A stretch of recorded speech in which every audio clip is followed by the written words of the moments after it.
Salam, hər vaxtınız xeyir olsun. Mən Fəs Akademinin Azərbaycan dili müəllimi Aytaç Hasanova. Bugün sizinlə birlikdə Bakı Türk Liseyinin 2021-22-ci tədris ili üçün 5-ci siniflər üzrə olan qəbul imtahanının izahına baxacağıq. İzaha keçməzdən əvvəl xatırlatmaq istəyirəm ki, biz ödənişsiz dərslərimizdən, video izahlarımızdan xəbərdar olmaq istəyirsinizsə, 077 598 38 00 mentor nömrəsi ilə əlaqə saxlaya bilərsiniz. Keçək suallarımızın izahına. İsmin iki müxtəlif halında düşünülə bilən isimləri seçin. Baxın, isimləri deyir. Demək ki, biz bu sözlərin içərisindən isim olmayanları çıxırıq. Gümüşü isim ola bilmir. Daha sonra yazdır isim ola bilmir. Yəni bir mənası isim olsa da ikinci mənası isim deyil. Bizə lazımdır ki, iki mənası da isim olsun və ismin müxtəlif hallarında olsun. Cavab olacaq yara sözü. Çünki yara sözü bir əlimizdə, ayağımızda olan yara mənasında, o zaman adlı halda sayılacaq. Bir də sevgili mənasında yara. O zaman isə biz onu yar sözünə yönlü hal şəkildə qəbul etmiş kimi düşünəcəyik. İkinci sözümüz də olacaq çaydan sözü. Çaydan sözü əgər çay qaynatdığımız əşya mənasındadırsa adlı hal sayılır. Çaydan keçmək, yəni axar çaydan keçməyə və yaxud da ki bu tipli, bu mənada işlənəcəksə, o zaman çaydan isə çıxışlı hal şəkildə sayılır. Deməli 1-3 bizim düzgün cavabımız olacaq A variantı. Gündə sözü də dediyimiz kimi bir mənası isim olsa da ikinci mənası isim deyil. İkinci sualda biz sözün quruluşuna görə növlərini müəyyən etməliyik. Al, ver. İki müxtəlif söz var deyə bu olacaq. Mürəkkəb, kütləvi olacaq düzəltmə. Su və iti sözləri mürəkkəb. Əlvan sözü sözün köküdür. Əl və əlvan sözləri arasında heç bir məna bağlılığı yoxdur deyə, məna yaxınlığı yoxdur deyə, o zaman biz onu götürəcəyik sadə söz. Yoxsul sözü isə yoxsul mənasında, yəni düzəltmə olacaq. Baxaq. Sadə hansı oldu? 4. Düzəltmə olacaq 2, 5. Mürəkkəb isə olacaq 1, 3. Yəni cavabımız A variantı. Sadə 4, 2, 5 düzəltmə, 1, 3 də mürəkkəb variantlı bu formada verilib cədvəl üzrə. Sözlərdən birinin tələffüzündə çərçivə daxilində olan hissəyə K səsi əlavə etmək olmaz. Təbii ki, bu tələffüzdən gedir söhbət. O zaman biz fərqlənmək, vərəq, nöqsan, rəqs olaraq qeyd edirik. Amma miqyas söz istər yazılış, istər tələffüz olsun, elə Q-la yazılacaq. Cavab C variantı. Hansı fikir doğrudur? Düzəltmə sözlərin kökü ilə başlanğıc forması eyni olmur. Bəli, bu doğru fikirdir. Çünki biz düzəltmə sözləri leksik şəkilçi artırırıq ki, düzəltmə olur və bu leksik şəkilçi də başlanğıc formanın içərisinə daxildir. Məsələn, deyək ki, güldan sözü. Güldan sözünə biz gül sözünə dan artırmışıq. Kök gül olacaq, amma başlanğıc formamız olacaq güldan. Yəni, düzəltmə sözlərdə kök və başlanğıc forma üst-üstə düşmür. Bu nə zaman baş verə bilər? Sadə söz olarsa. Sadə sözdə əgər qrammatik şəkilçi artırılıbsa, o sözün başlanğıc formasına daxil deyil və bu zaman biz kökü və başlanğıc formanı eyni götürə bilərik. Amma düzəltmə sözlərdə bu olmur. Tərkibində leksik şəkilçi olan bütün sözlər düzəltmə sayılır. Xeyr, bütün sözlər düzəltmə sayıla bilməz.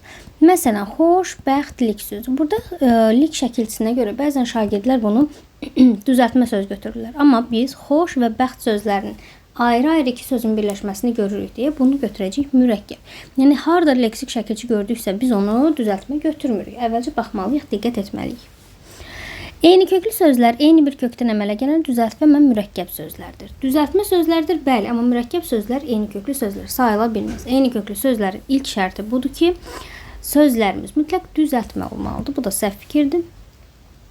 Qrammatik şəkilçilər həmişə kökdən və leksik şəkilçidən sonra artırır. Həmişə sözü burada cümləni səhv çıxarır. Niyə? Çünki biz qrammatik şəkilçini bəzən, məsələn, xalamgil. Bu zaman xala sözün kökü M mənsubiyyət olacaq qrammatik, gil isə olacaq leksik. Demişik ki, mənsubiyyət şəkilçisidir, inkarlıq şəkilçisidir. Bəzi sözlərdə daha doğrusu leksik şəkilçidən əvvələ keçə bilir. Demək ki, bu həmişə sözünə görə cümləmiz səhvdir. Çox zaman olsaydı, əksər zamanlarda bəli, qrammatik şəkilçi sonra gəlir. Amma həmişə sözü dediyimiz kimi cümləni yanlış variant elədim.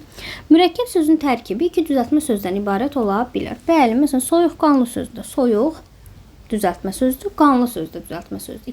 İki düzəltmə söz birləşib mürəkkəb söz əmələ gətirərmi? Bəli. Deməli, biz nə axtarırıq? Doğru fikirlər. Doğru fikirlər olacaq 1 və 5, yəni D variantı. Cədvələ əsasən doğru fikir. Biz demişik ki, sözün sinonimini və antonimini axtararkən mütləq bir neçə şərtə fikir verməliyik. Birincisi, sinonimli deyiriksə yaxın mənalı, antonim deyiriksə əks mənalı olmalıdır. İstər sinonim, istər antonim olsun, fərqi yoxdur. Mütləq eyni nitq hissəsinə aid olmalıdır və kökləri müxtəlif olmalıdır. Köklər müxtəlif dedikdə dördüncü variantı biz çıxırıq. Çünki bisavad və savadsız söz, eləcə də savadlı sözün hamısının kökü nədir? Savad sözdür. Bunlar sinonim və antonim sayıla bilməz, eyni köklü olduğu üçün. Daha sonra bayaq ilk şərtimizdə nə dedik? Dedik ki, bu istər sinonim olsun, istər antonim olsun, mütləq eyni nitq hissəsinə aid olmalıdır. Egoist sifətdir, təvəzzökar sifətdir, xudbinlik isə isimdir. Olmaz. Çirkli, kirli və təmizlik. İkisi sifət, biri isə isimdir. Olmaz. Daha sonra yenilik, isim, təzə sifət, köhnə sifət. Bu da olmaz. Cavab olacaq 3. Çünki asan sifət, sadə onun yaxın mənalısı, yəni sinonim olan yenə sifətdir, çətin isə əks mənalısı, antonim olan sifətdir. Hər üçü sifətdir. Doğrudan da bunların kökləri müxtəlifdir və bir sinonim deyiriksə yaxın mənalı, antonim deyiriksə əks mənalı sözlər sayılacaq. Sözlərin vurğusunu nəzərə alaraq məntiqi ardıcılığı davam etdirin. Baxaq, orden birinci hecada olacaq. Mənzər sonuncu, yəni üçüncü hecada olacaq. Namərdcəsinə və qəhrəmanlıq. İkinci hecada və dördüncü hecada olacaq. Gəlin baxaq. Biz də birinci, yəni mənzərə sözünün yanına üçüncü hecada vurğu axtarmalıyıq. Orden sözünün yanında birinci hecada vurğu axtarmalıyıq və s. Cavab olacaq C variantı. Kombinasiyada vurğu düşəcək üçüncü hecaya, kompasda birinci hecaya, iqamətgahda ikinci hecaya, məşəqqətli sözündə isə olacaq dördüncü hecada. Keçək 7-ci sualımıza. Nərgizin başında yun şal, ayağında uzunboğaz ayaqqabı vardı cümləsinin təhlili ilə bağlı hansı fikrin qabağına iki sözünü yazsaq fikir səhv olur. Gəlin hər birinə iki sözünü qeyd edək və onların doğruluğunu yoxlayaq.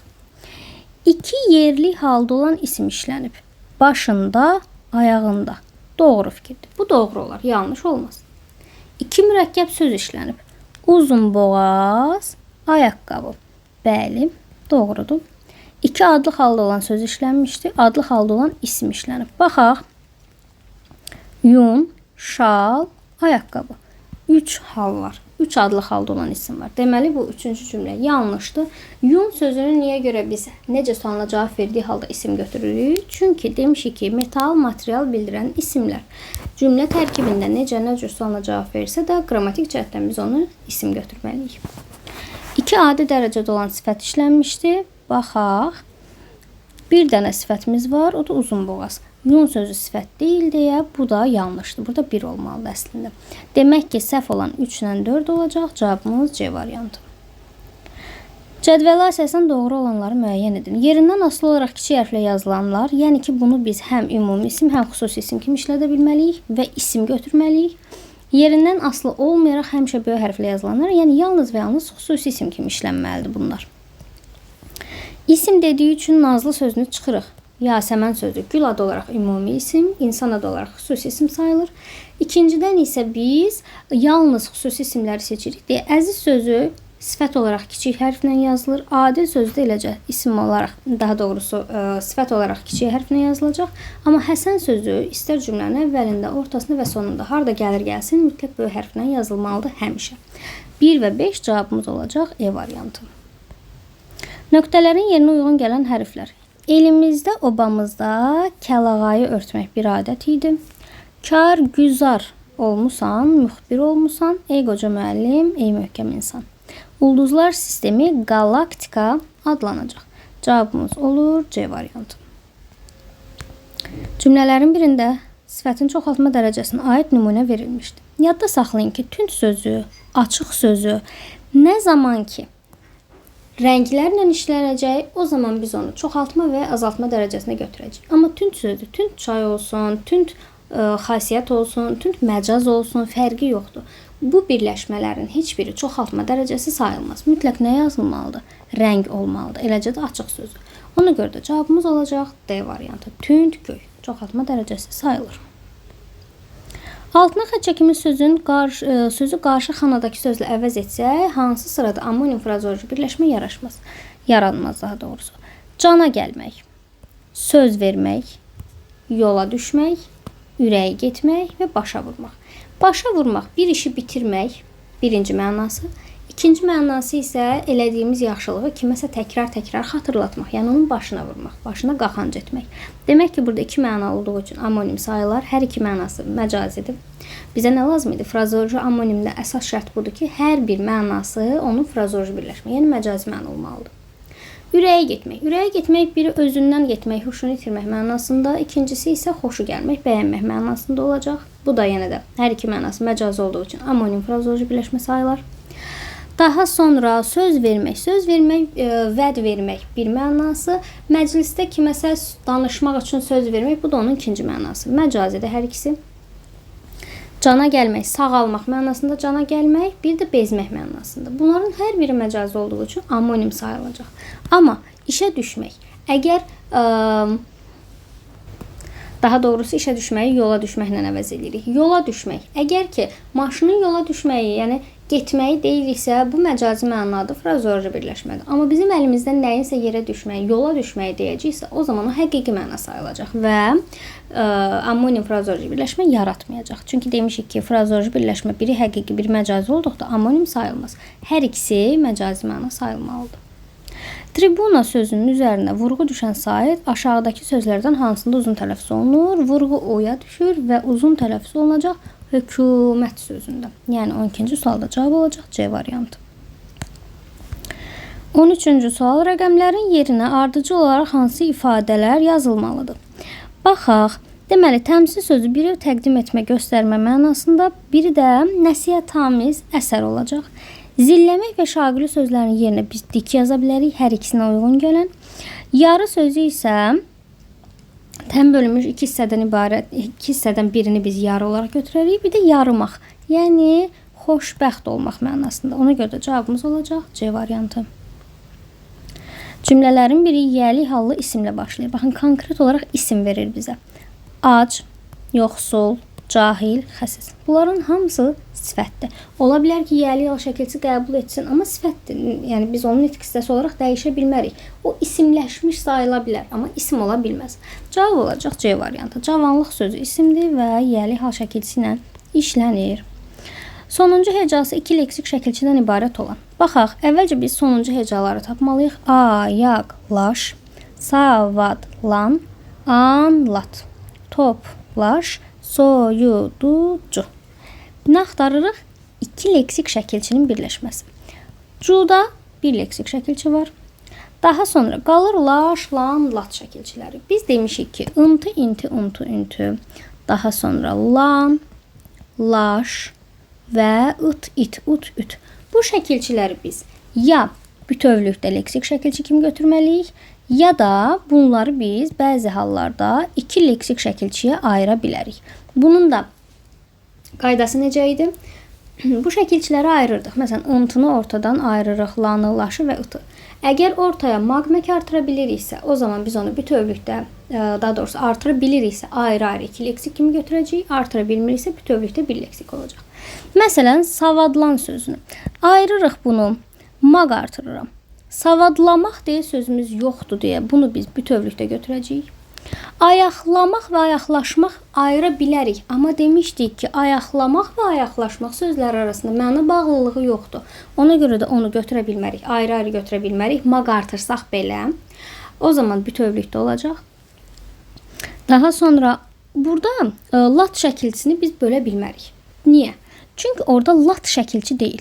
Anlamaq sözün kökü lat, oradakı şəkilçi təkcə t şəkilçisidir. Demək ki, burada sonuncu hecada olan latda cəmi bir leksik şəkilçi var. Orada t'dır, iki leksik şəkilçi yoxdur. Cavab olacaq E variantı. Çünki topla, daha sonra toplaş. Deməli, burada toplanmaq artıra bildik deyə laşı ayıracaq iki leksik şəkilçiyə. Keçirik 16-cı suala. Verilən fonetik əlamətlər hansı sözə aiddir? Səs artımı baş verib, qarşılığı olmayan iki samit işlənmişdi. Uzun tələffüz edilən sait iştirak etməmişdi. Yazılış, deyiliş arasında iki fərqli məqam var. Ahəng qanununa tabe deyil. Cavab olur B variantı. Niyə? Çünki baxın deyir ki, uzun tələffüz edilən sait iştirak etməmişdir cəsarətlə. Burada uzun tələffüz olunan sait var, ona görə A çıxacaq. Daha sonra səs artımı hadisəsi deyirsə, bunların heç birində səs artımı yoxdur. Baxaq B-yə. Səs artımı hardadır? Potensial. Qarşılığı olmayan iki samit M və L. Daha sonra burada A-da olur. Daha sonra uzun sait yoxdur. Yazılış dəyəri içərisində iki fərqli məqam varmı? Bəli var. O-nun A-ya keçməsi və Y-nin əlavə olunması. Ahəng qanuna tabe deyil? Bəli, ahəng qanuna tabe deyil. Cavab B variantı. Baxaq. Tətik olacaq C. Odlu silahların atəş açmaq üçün barmaqla geri çəkilən hissəsi. Rayihə, xoş i, qoxu deməkdir. Səriştə, bacarıq, təcrübə, qabiliyyət deməkdir. Layihə isə yaradılacaq bir işin əvvəlcədən hazırlanmış planı deməkdir. 1C, 2D, 3A, 4B. Cavab B variantı. Daha sonra üzərinə rəqəm yazılmış hansı sözlər hecalara yanlış ayrılmışdır? Yanlış dediyi üçün baxaq. Elə ən birinci gözümüzə dəyən iri sözüdür ki, biz bunu hecalara bu formada ayırmalıyıq. Üçüncü yanlışdır. Daha sonra məktəbin olmalıdır. Həyətindəki. Daha sonra olacaq yerini sözü yerini və 5-də oktyabr sözü. 1, 3, 5 və 7. Cavab A variantı. Burada yaşıl sözünün üzərində rəqəm yoxdur deyə heç ona baxmayacağıq. Quruluşca düzəltmə sifətlərdən hansı tərkibinə görə iki cür təhlil edilə bilməz? Sifətlərdən baxaq. Quruluşca düzəltmə deyir. Çəhrayı sözü sadə sözdür deyə çıxdıq. Yerdə qalan digərlərini biz badam sözünü ism olaraq bu formada təhlil edəcəyik, sifət olaraq bu formada. Deməli iki cür olur. Şabaldı sözünü əgər biz ism olaraq təhlil ediriksə bu formada, sifət olaraq təhlil ediriksə bu formada olacaq. Yəni iki cür təhlil olunur. Eləcə də innab sözü. İnnabı bu sifət olaraq, bu isə olacaq isim olaraq. Buğdayını isə biz bir formada təhlil edə bilirik. Buğda sözün kökü y leksik şəkilçi və yaxud da ki, y qrammatik şəkilçi ola bilməz. Bircə cür, bir yolda təhlil edə bilirik. O da bu formada. Daha doğrusu bu formada. Leksik şəkilçi. Yəni bunu qrammatik şəkilçi kimi götürə bilmərik. Cavab olacaq C variantı. Vaxtilə dəri papaq mənasını ifadə edən söz olacaq B variantı. Baxaq. Mətni yəqin ki oxumusunuz. Keçək 21-ci suala. Mətndə tünd qara hərflərə verilmiş ifadə. Baxaq görək tünd qara hərflərə verilən nədir? Keyfi pozuldu. Görək keyfi pozuldu nə ola bilər? Dilxor olmaq, məyus olmaq. 1-3 cavab A variantı. Mətnə əsasən demək olmaz. Satıcı çürük albalıları qocaya satmışdı. Qoca aldadıldığı üçün narazı idi. Satıcı qocaya səhvən 50 manat artıq pul vermişdi və qocanın hərəkəti satıcını pərt elədi. Bazarda albalıdan başqa meyvə də satılırdı.